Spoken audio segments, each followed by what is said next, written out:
Hey everyone, welcome back. Today we're putting this Denso alternator back together.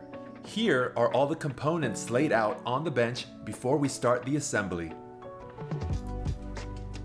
First thing we're installing is the drive end bearing into the drive end frame housing.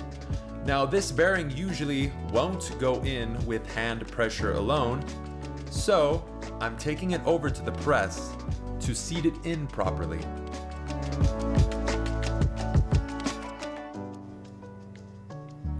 A little pressure, and there we go. The bearing is fully pressed into place.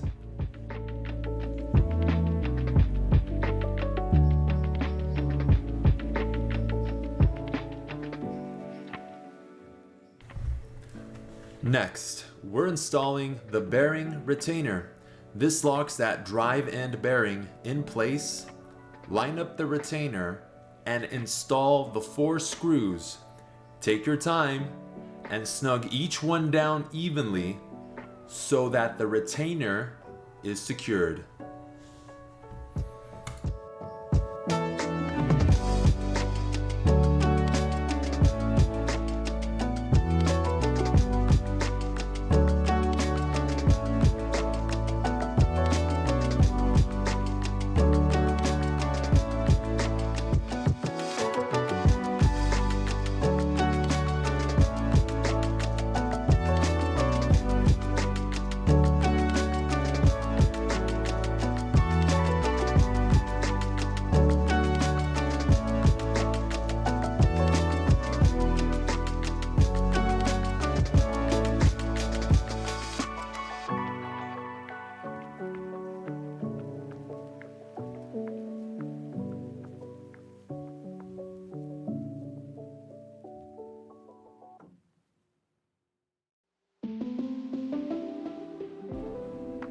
Now, we'll stand the housing upright with the casing as support and slide the rotor down through the bearing.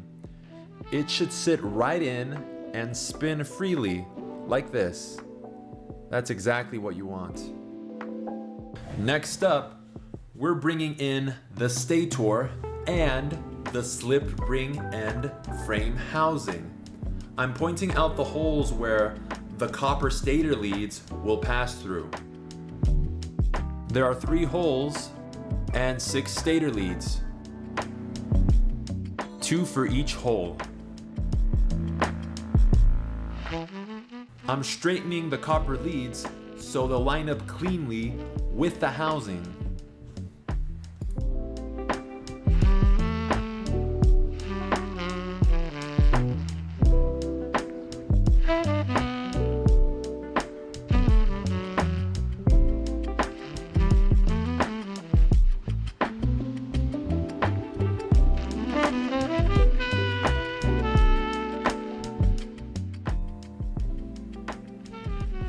Now we take our time to make sure the stator and the frame housings align with the thru-bolt channels. Take your time with this. It takes a little finesse.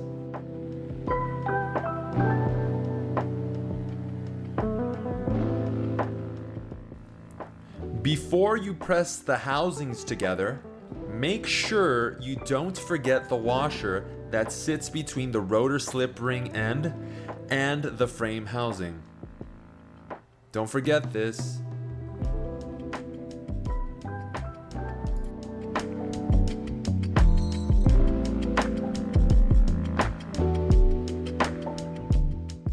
Once everything's aligned, especially the thru-bolt channels, you can press the 2 housings together.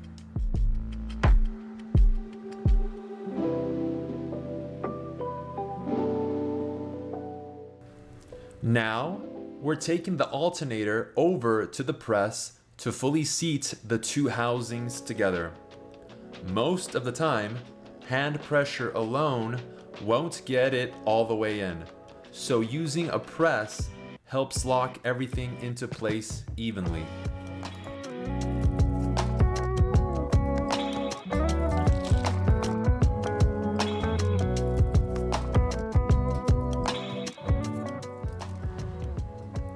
Back at the table now, the housings are partially seated, and it's time to install the 4 through bolts.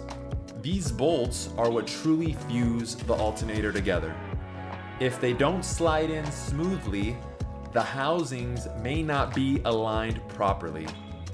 In that case, take a step back to realign until they fit without force. Once they're in, tighten them evenly to secure the unit.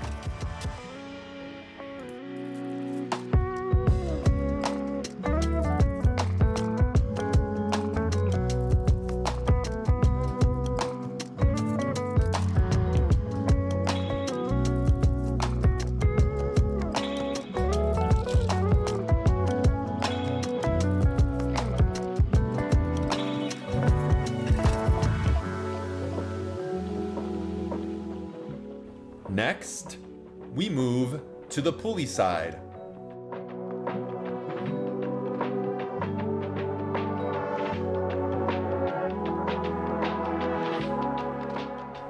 I'm placing the pulley onto the rotor shaft, then threading the pulley nuts on by hand and guiding it inside to make sure it does not cross thread.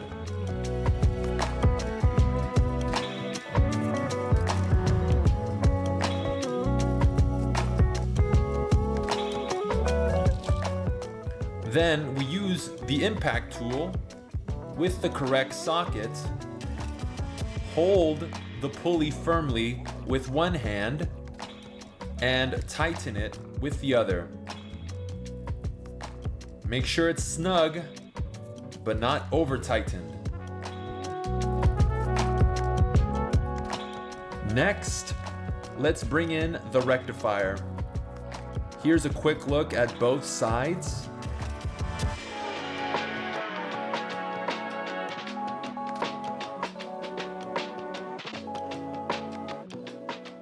I'm pointing out where the 6 copper stator leads will feed in through the rectifier. These are your soldering points.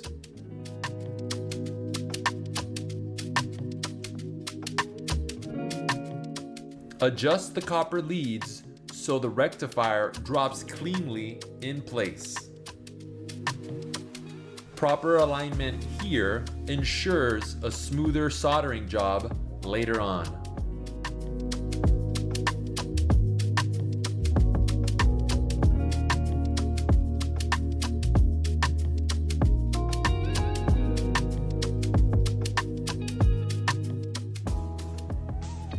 Here's a close-up look of the soldering points.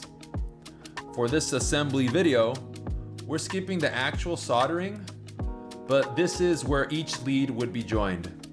We have videos on our channel going through the soldering process. Feel free to check those out.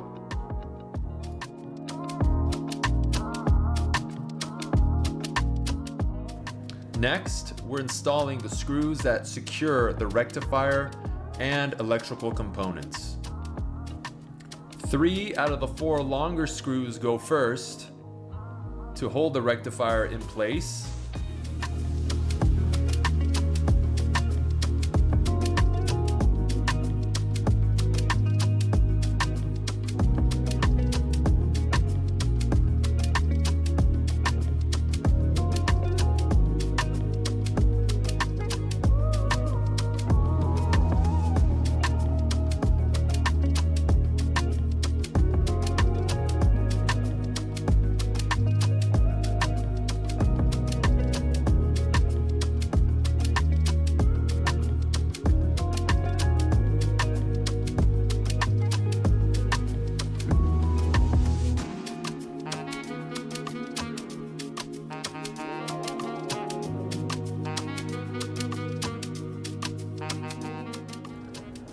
Before installing the voltage regulator and brush holder, make sure you pin back the brushes.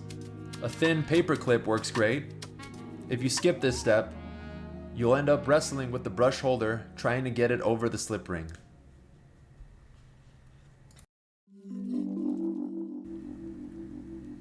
Install the voltage regulator first, then the brush holder.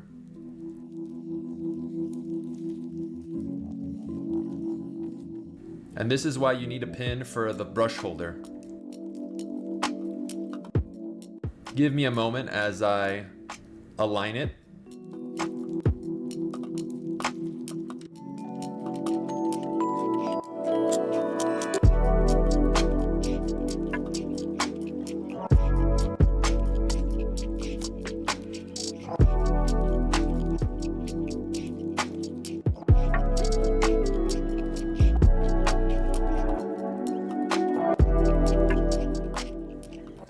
Alright, once everything is aligned, go ahead and install the remaining screws.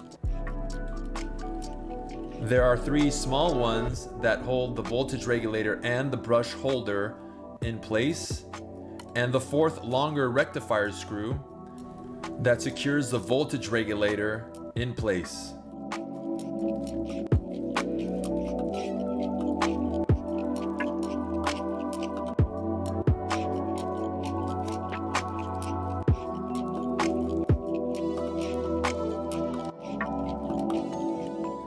Now we're installing the last 3 small screws that secure the brush holder, along with the final screw that ties back into the rectifier.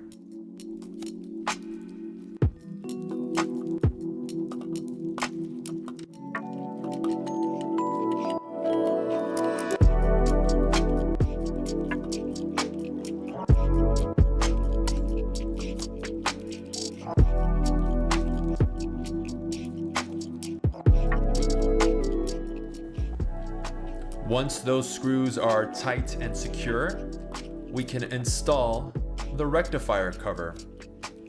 Line it up and drop it into the housing and secure it with the 3 nuts.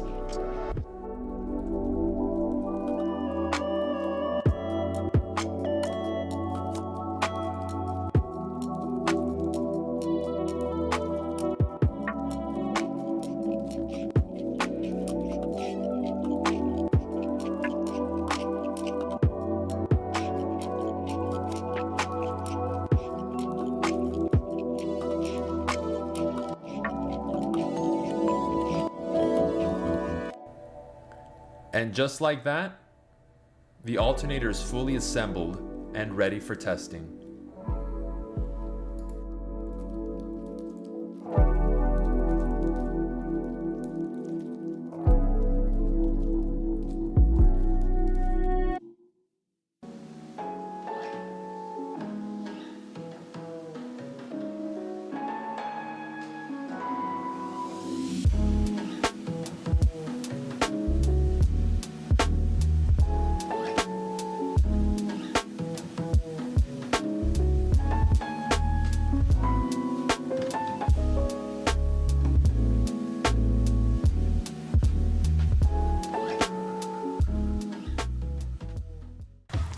Rebuilding an alternator or starter? Don't waste time hunting for parts. At RC Auto Electric, we stock everything you need. Anything from brushes, rectifiers, regulators, rotors, slip rings, pulleys, solenoids, starter parts, complete rebuild kits, and more. Whether you're working on a Honda, Acura, Toyota, Nissan, BMW, Vallejo, our parts are quality tested, direct fit, and ready to install. Visit RC Auto Electric. Let's get your car running right.